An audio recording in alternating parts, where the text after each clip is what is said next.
should be here. And today we're going to start reading Woman Hating by Andrea Dworkin.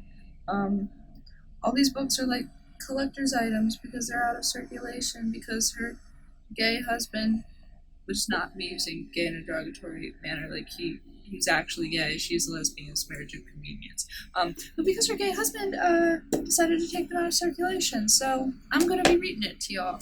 We'll start with the introduction. Introduction. This book is an action, a political action where revolution is the goal. It has no other purpose. It is not cerebral wisdom or academic horseshit or ideas carved in granite or destined for immortality. It is a part of the process and its context is change. It is part of a planetary movement to restructure community forms and human consciousness so that people have power over their own lives, participate fully in community, live in dignity and freedom. The commitment to ending male dominance as a fundamental psychological, political, and cultural reality of Earth-lived life is a fundamental revolutionary commitment. It is a commitment to transformation of the self and transformation of the social reality on every level. The core of this book is an analysis of sexism, that system of male dominance, what it is, how it operates on us and in us. However, I do want to discuss briefly two problems tangential to that analysis, but still crucial to the development of revolutionary program and consciousness. The first is the nature of the women's movement as such, and the second has to do with the work of the writer. Until the appearance of the brilliant anthology Sisterhood is Powerful and Kate Millet's extraordinary book Sexual Politics, women did not think of themselves as oppressed people. Most women, it must be admitted, still do not. But the women's movement as a radical liberation movement in America can be dated from the appearance of those two books. We learned this as we reclaim our history, that there was a feminist movement which organized around the attainment of the vote for women. We learned that those feminists were also ardent abolitionists. Women came out as abolitionists, out of the closets, kitchens, and bedrooms, into public meetings, newspapers, and the streets. Two activist heroes of the abolitionist movement were black women, Sojourner Truth and Harriet Tubman, and they stand as prototypical revolutionary models. Those early American feminists thought that suffrage was the key to participation in American democracy and that, free and enfranchised, the former slaves would in fact be free and enfranchised.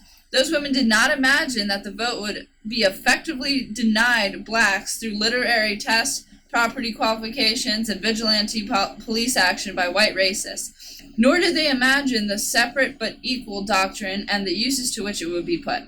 Feminism and the struggle for black liberation were parts of a compelling whole. That whole was called, ingenuously perhaps, the struggle for human rights. The fact is that consciousness, once experienced, cannot be denied.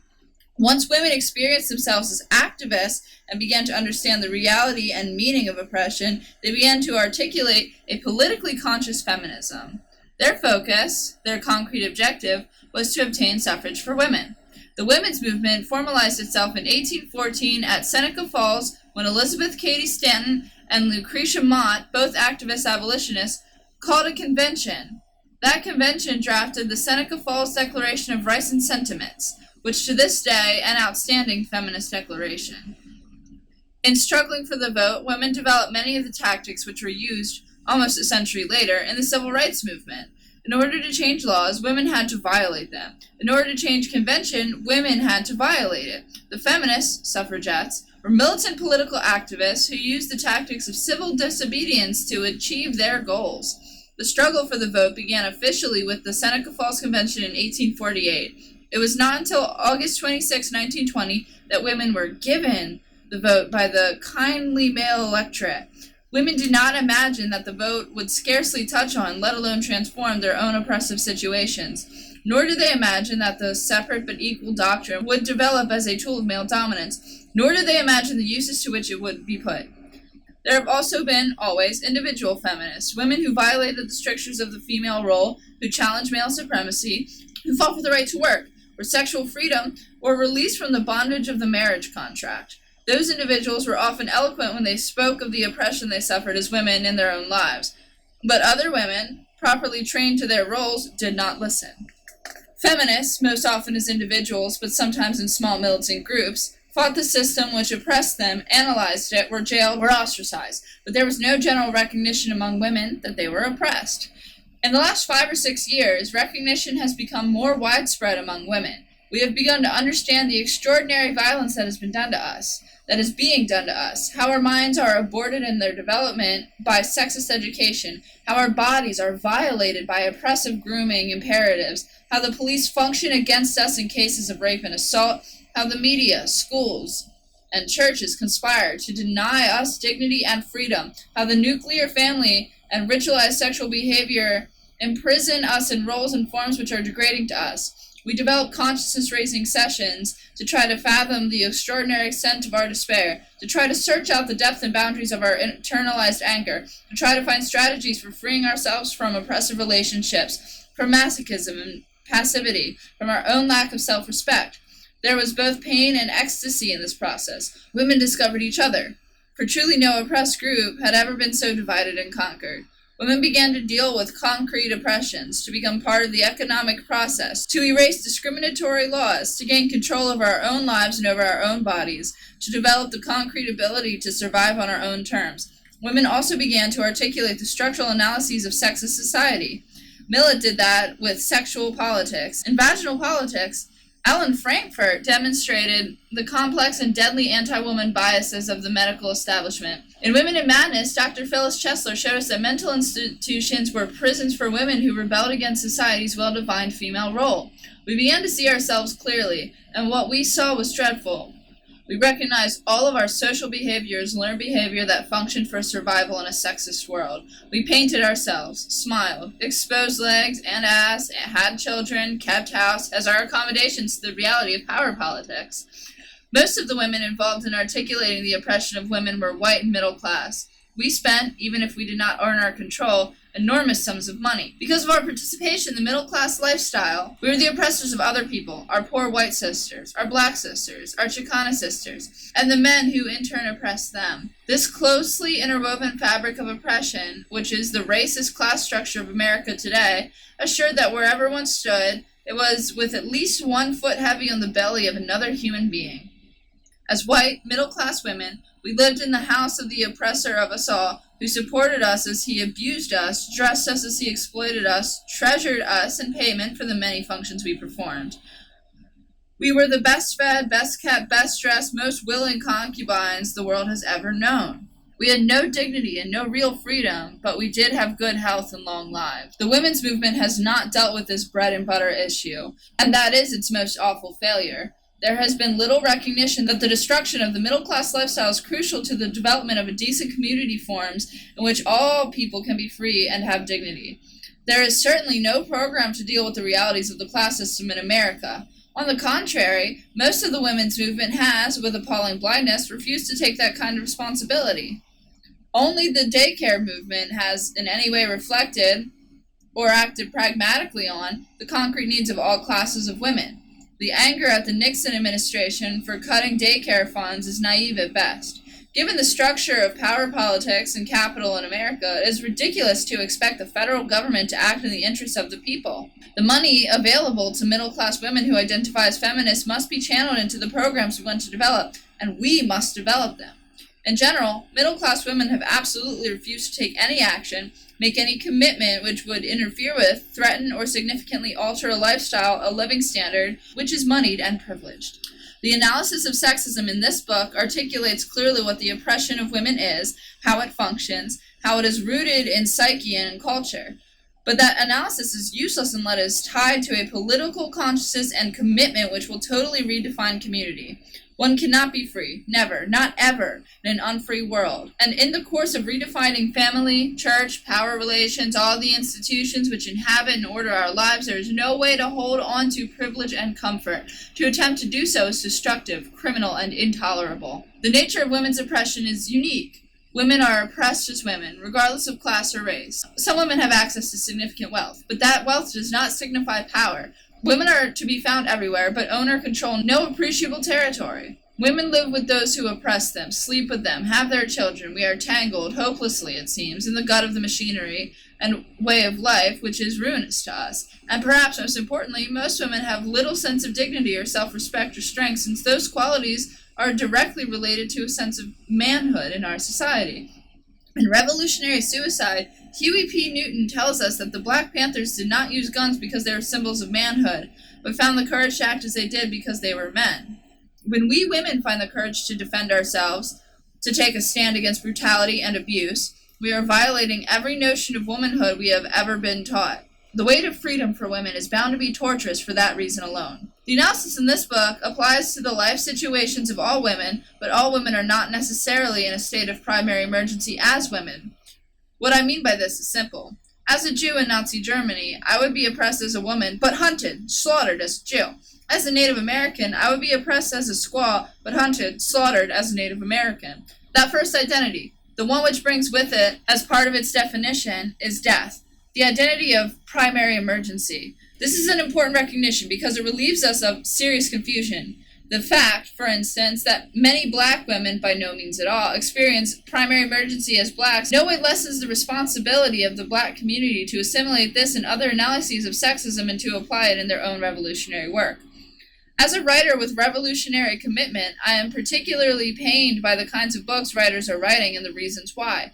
I want writers to write books because they are committed to the content of these books. I want writers to write books as actions. I want writers to write books that can make a difference in how and even why people live. I want writers to write books that are worth being jailed for, worth fighting for, and should it come to that in this country, worth dying for. Books are for the most part in America commercial ventures. People write them to make money, to become famous, to build or augment other careers. Most Americans do not read books, they prefer television. Academics lock books in a tangled web of mindfuck and abstraction. The notion is that there are ideas, then art, then somewhere else, unrelated, life. The notion is that to have a decent or moral idea is to be a decent or moral person. Because of this strange schizophrenia, books and writings of them have become embroidery on a dying way of life. Because there is a contempt for the process of writing, for writing as a way of discovering meaning and truth, for reading as a piece of that same process, we destroy with regularity the few serious writers we have. We turn them into comic book figures, bleed them of all privacy and courage and common sense, exercise their vision from them as sport, demand that they entertain or be ignored into oblivion. And it is a great tragedy, for the work of the writer has never been more important than it is now in America. Many see that in this nightmare land. Language has no meaning, and the work of the writer is ruin. Many see that the triumph of an authoritarian consciousness is the ability to render the spoken and written word meaningless, so that we cannot talk or hear each other speak. It is the work of the writer to reclaim the language from those who use it to justify murder, plunder, violation. The writer can and must do the revolutionary work of using words to communicate as community. Those of us who love reading and writing believe that being a writer is a sacred trust. It means telling the truth. It means being incorruptible. It means not being afraid and never lying. Those of us who love reading and writing feel a great pain because so many people who write books have become cowards, clowns, and liars.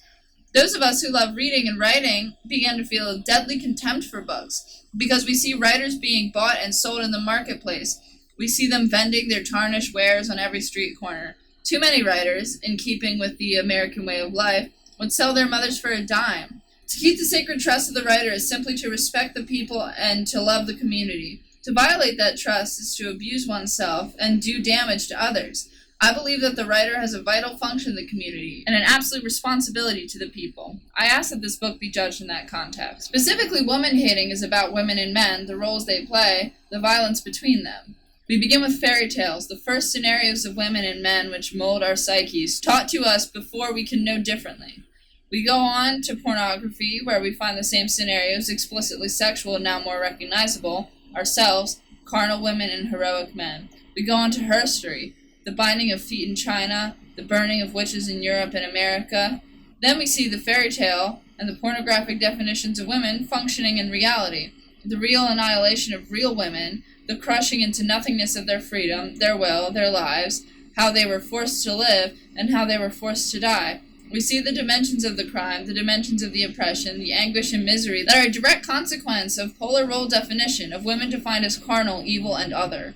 We recognize that this is the structure of the culture which engineers the deaths, violations, violence, and we look for alternatives, ways of destroying culture as we know it, rebuilding it as we can imagine it. I write, however, with a broken tool, a language which is sexist and discriminatory to its core. I try to make the distinctions, not history as the whole human story, not man as the generic term for the species, not manhood as the synonym for courage, dignity, and strength, but I have not been successful in reinventing the language. This work was not done in isolation. It owes so much to others. I thank my sisters who everywhere are standing up for themselves against oppression. I thank my sisters, the women who are searching into our common past, writing it so that we can know it and be proud. I thank my sisters, these particular women, whose work has contributed so much to my own consciousness and resolve. Kate Millett, Robin Morgan, Shulamith Firestone, Judith Molina, and Jill Johnston. I also thank those others who have, through their books and lives, taught me so much, in particular Allen Ginsberg, James Baldwin, Daniel Berrigan, Jean Genet, Huey P. Newton, Julian Beck, and Timothy Leary. I thank my friends in Amsterdam who were family for the writing of much of this book and who helped me in very hard times. I thank Mel Clay, who believed in this book from its most obscure beginnings, the editors of Suck, and in particular Susan Jansen, Deborah Rogers, Martin Dauberman, and Elaine Markson, who has been wonderful to me. I thank Marion Schedule for her help and kindness. I thank Brian Murphy, who tried to tell me a long time ago that O was an oppressed person. Chapter 3 is dedicated to Brian. I thank Karen Malpede and Garland Harris for their support and help. I thank Joan Shenkar for pushing me a little further than I was willing or able to go. I thank Grace Paley, Carl Bissinger, Kathleen Norris, and Muriel Rukeyser. Without their love and friendship, this work would never have been done. Without their examples of strength and commitment, I do not know who I would be or how. I thank my brother Mark and my sister-in-law Carol for their friendship, warmth, and trust. And I thank my parents, Sylvia and Harry Dworkin, for their devotion and support through all these years, which must have seemed to them interminable when their daughter was learning her craft. I thank them for raising me with real caring and tenderness, for believing in me so that I could learn to believe in myself. Andrea Dworkin, New York City, July 1973. That was just the introduction.